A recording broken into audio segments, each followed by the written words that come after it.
Okay, it has a hookup light for hooking up at nighttime. It also has the up and down button for taking it on and off the vehicle. We also have a manual way that we can come to the top to manually crank that jack up or down. For any reason it won't work on its own, there is a manual way to crank it up and down. We're going to go over to the gas bottles next. As soon as we turn this one on, it's going to turn green inside the eye, indicating the bottle it's pointed to has propane in it. As soon as that one would happen to run out, it's going to turn red inside the eye instead of being green. And then if the cylinder on this side's already open, it'll automatically pick up from it, so you don't lose your gas service in the middle of the night. Still going to show you red that the one it's pointed to is empty. It has one new 12-volt battery on the front of the unit. Does have a propane cover. Has two little holes underneath for a bungee cord to go underneath it. But you also have the quick connect at the top, so you don't have to take the cover off every time that you want to get into the unit to turn the propane on or off. As we start down this side over here in your main first compartment, we have a battery disconnect up top, so that if you're not using the unit and you want to save the 12 volts that's in the battery, you can turn the battery disconnect to the off position and pull the key out. Right down below that is a solar panel digital readout that tells you what the solar panels is putting out to the battery itself. Once it gets full, it'll tell you it's fully loaded. Don't need no more solar from the batteries up top. But that is your walk-through compartment from one side to the other. Has the 4 stabilizer jacks on the corners. On the off-door side, there is a manual crank handle that goes in there, split handle on the end, that will manually crank those jacks up or down for any reason they won't work on their own. We're going to come back to the hot water heater, which is gas and propane. And 110 on the outside left-hand lower corner for the electric side of it. The propane switch is going to be on your monitor panel on the inside. Does have a drain plug that is actually an anode rod that draws all the moisture to it, eats up the rod instead of eating up the inside of the tank. But that is your drain plug for draining it. The unit has been winterized, so it does have all the water out of it. Before you turn on electric or gas, you always want to pop the pop-off valve and make sure you have water coming out of the top before you turn on electric or gas, either way. Here again, we're going to put it back together. Does have 2 low water drain points on this side over here. A red and blue. The red is the hot side of the water system. The blue is the cold. It should be right up underneath the skirting of the metal.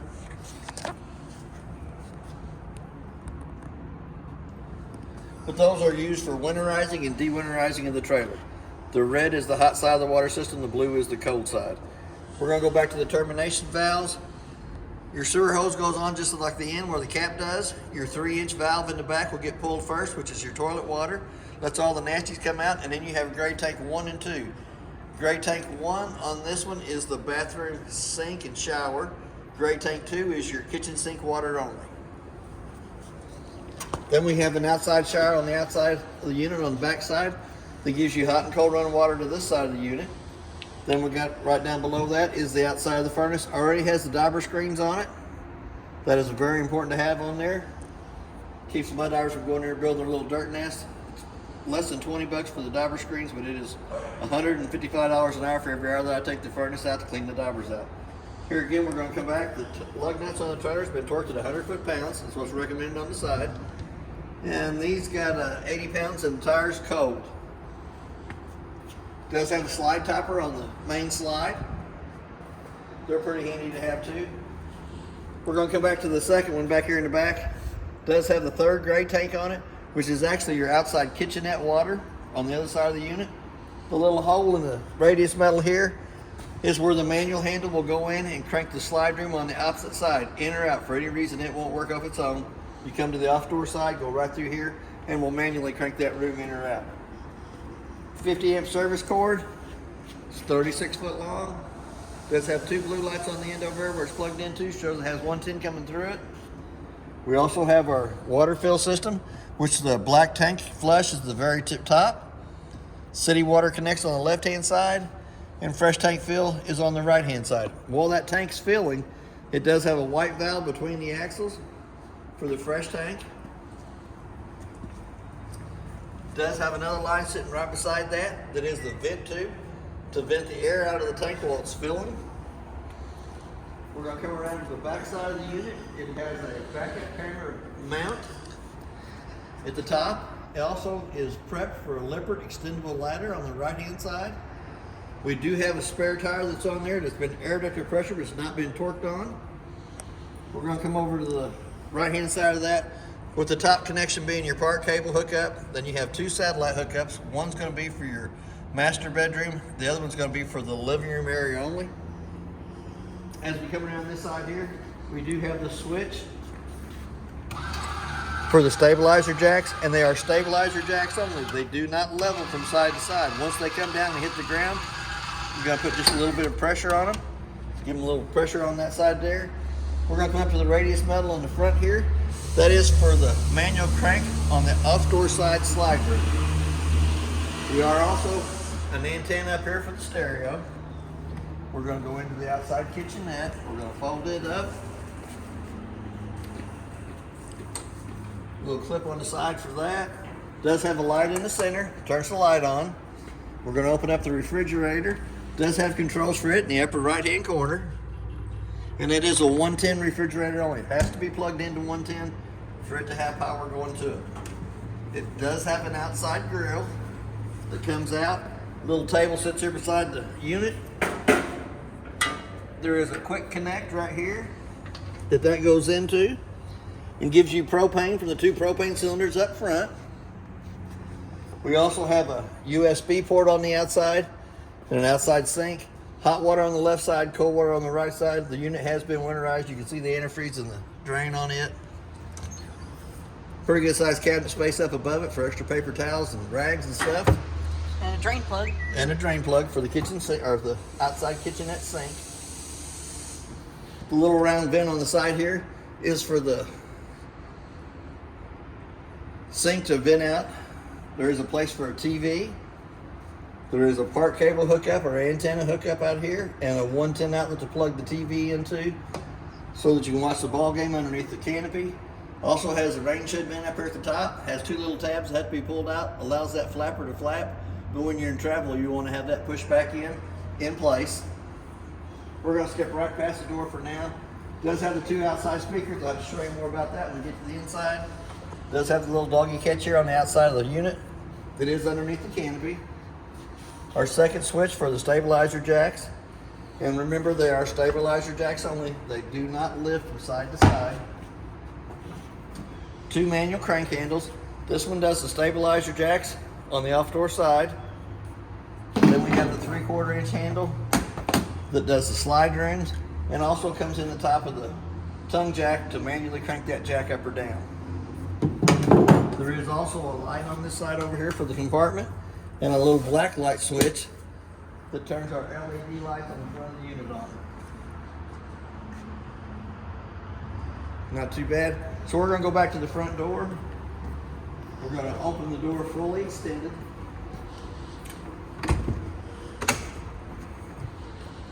There's the little paperwork that the Heritage Glen has on it. We're going to go to the blue handle on the left-hand side, pulls that loose, allows the steps to come loose from the door frame. Little push button underneath each one of the legs, 15 to 18 slots on the legs. The main thing is, once the steps come out and lay down, it has to lay flat in the threshold so that the front door fits over the top of it properly without dragging. To achieve that, you can push the little button underneath the legs and adjust the legs accordingly. It's not too bad when it's on an even space in here, level. So we're going to go up to the inside.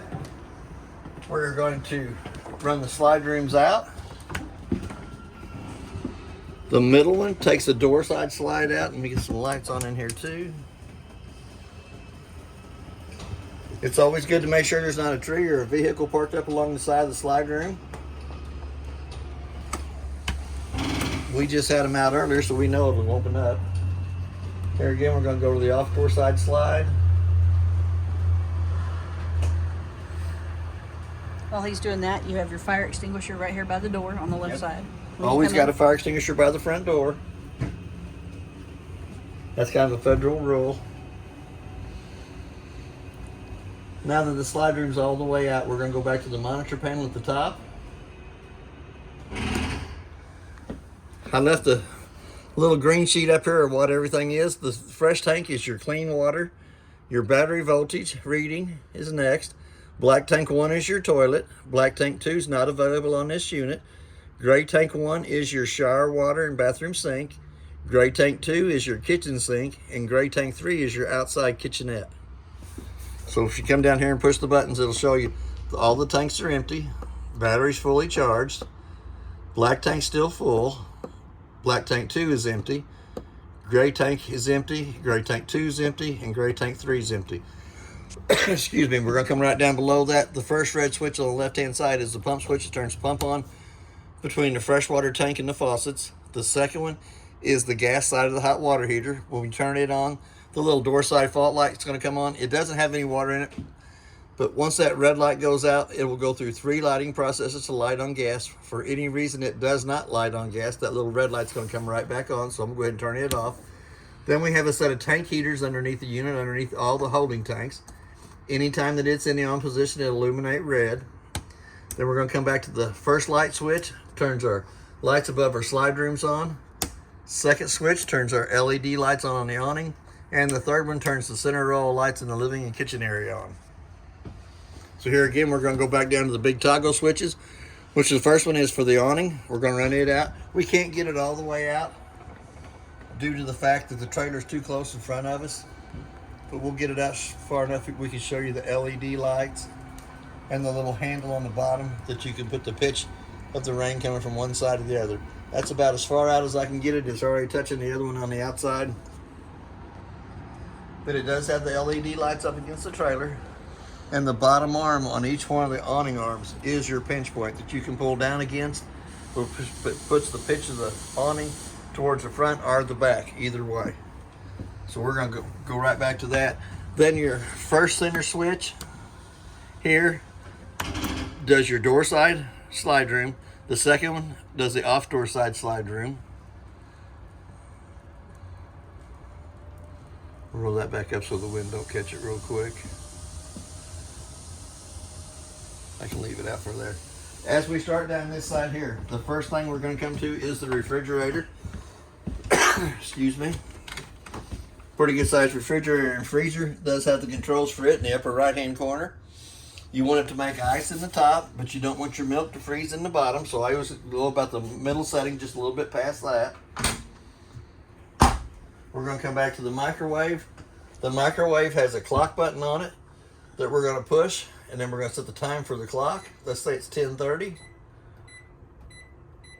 Hit the clock button again to the 2 center eyes to flash it. Excuse me. The only reason I set the time on the microwave is I can tell if the trailer's lost 110 power coming to it. Does have a light underneath the microwave to light the countertop up. Also has a 110 outlet and a USB port to the left-hand side. Pretty good sized cabinet space down below. 3 drawers on this side here. The brown bag has all the paperwork in it. 3 pretty good sized drawers. We're going to come back up to the hood range. It does have a light for the hood range, and it has a fan. For that fan to work properly, the 2 tabs on the outside hood range have to be lifted up, allows that flapper to flap. The button on the far right hand side illuminates the lights on the valves. Glass stove top has to be turned up 2 times up out of the way. We're going to turn it to where the valve turns red. Light with a long striker on the left hand side. Let it run for just about a minute. Dial that up. Anytime the valves have gas coming through them, they do illuminate red instead of being blue. Indicate that it does have gas coming through the valves. So we're going to flip them right back off real quick so we don't get it too hot. The griddle. We're going to come over to the very far right hand valve. We're going to push down on it, turn it to where it's got the gas coming through. Using the same striker on the left hand side to light the oven. Sometimes it takes it a minute to get gas down to it.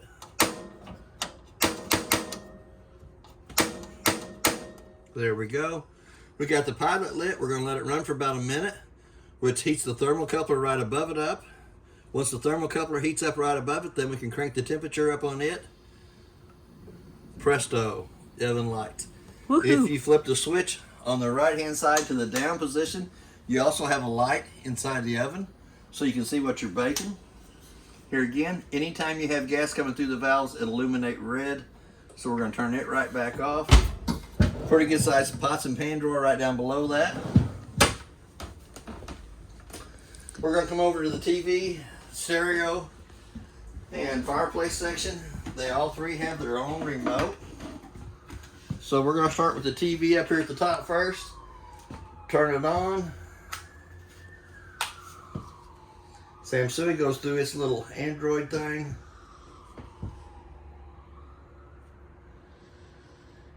It's slower than I am, but it'll go through its little turning on position. Tells you that it's an Android. Shows you the setup features.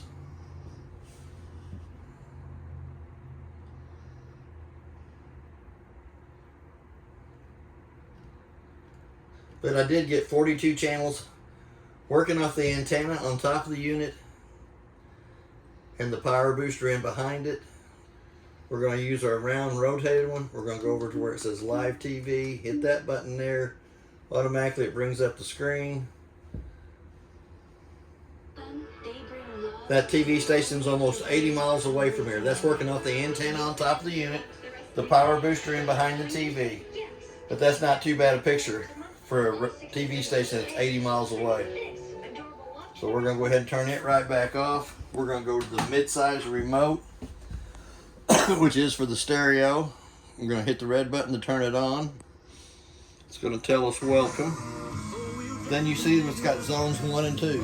Zone 1 is inside. We're going to turn it off. Zone 2 is your outside speakers. It's not too bad. That radio station's only about 30 miles away from here, but it does pick it up pretty good. It also has a HDMI cord hookup and a USB hookup on the front of it.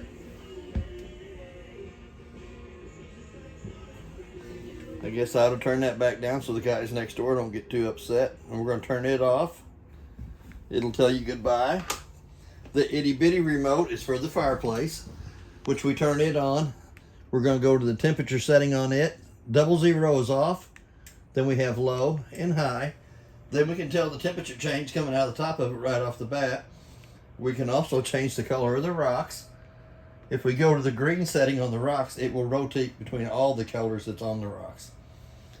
Then we're going to go to our flame side. It has 1 to 4 settings on the flames. So we're going to go back to 1, which is the most popular one. And you can also set it for 30 minutes up to 9 hours of running time. And then it will automatically shut off on its own. Here again, we're going to just hit the red button and turn it right back off. Excuse me. It does have the 2 lights above the couch that have to be turned on by hand. We have a USB port and a 110 outlet on either side of the couch. Here again, you can't run the fireplace while you have the couch folded out into a bed, so we're going to take these 2 cushions, put them up here on the side, show you how the couch folds out. We're going to lift up on it. It does have 2 legs underneath it. Pull out on the legs, extend them out, bring it up, set it down. So we're going to get the headboard back here and lay it down for the top part of the bed. Not too bad. We're going to pick it back up, fold it back over. But that makes a bed for 2 more people in the unit. We're going to get the cushions, stick them back up and make it a couch again. That was pretty fast. Not too bad. Does have pretty good size storage up above it. 4 cabinets up above. We're going to come above the recliners. 2 more lights that you have a little push button in the center for the recliners. It also has a USB port in between the recliners where the remote controls will go. It does have lighted cup holders on either side. Double tap, turns the lights on and the light underneath them. If you sit down in the recliner, the outside side has the cord that lifts the recliners up, pulls back, locks them into place. We're going to come right above the kitchen table. Little push button in the front that turns the light on. 2 sets of keys for the unit. The purple key does the lock and deadbolt on the front door. The black Bauer key, that's your outside slam compartments. And then you have a 751 key for your outside shower. There is a little storage underneath each one of the chairs. Table does not fold down into a bed, but we do have a fire escape window right behind the recliners. That is marked with a red handle. Also, the window by the kitchen is the same size. It could be used for a fire escape on it too if it had to be. We have a 110 outlet on the back side of the kitchenette island. Brown vent brings heat into the living room kitchen area. The white vents in the ceiling bring AC through the unit. We also have a smoke detector here in the middle of the living room. Another light switch over here that lights this countertop up. Pretty good sized cabinet space above. Add a lot of little snacks and goodies in there. Does have a 110 outlet and another USB port. It is prepped for Wi-Fi extender. We're going to come down to the breaker box. Starting from the left-hand side over, your first one is your GFCI breaker. Then the rest of them are marked water heater, AC, main, general purpose, which is 110 outlets, AC, converter, microwave, fireplace, and another general purpose, which is 110 outlets. 12-volt car fuses have a red light off to the right-hand side. Anytime one of the car fuses would happen to blow, it'll have a red light off to the outside of it that you can actually still see through the tinted window. One more light switch on the kitchen sink island. Decoration lights underneath. LP carbon monoxide detector. Should do it one more time. Maybe it ain't gonna do it one more time. Maybe I should have held it longer.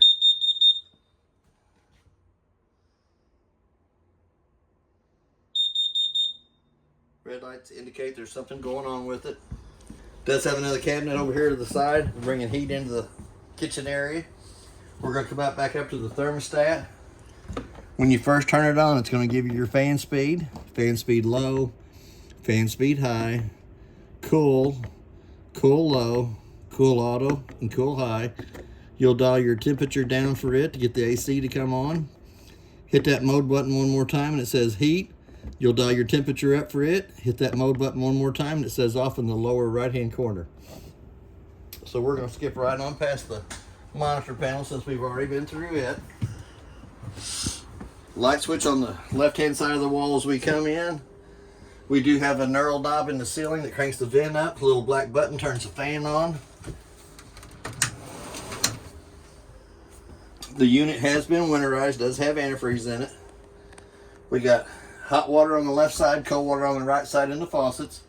P-traps have been winterized in here. We do have a 110 outlet to the right side of the sink. A little bit of antifreeze residue still left in there. Pretty good sized cabinet space down below it.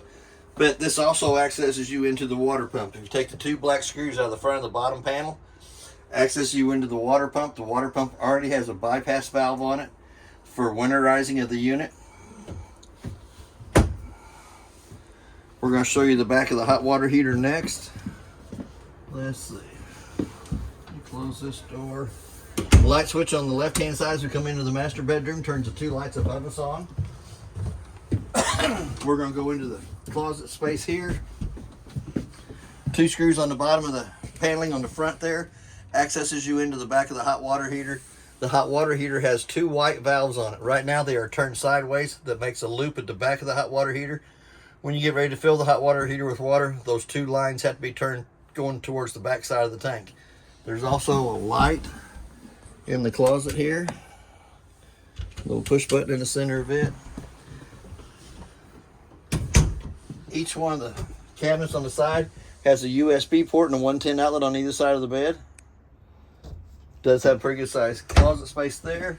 The two lights above the headboard have to be turned on by hand.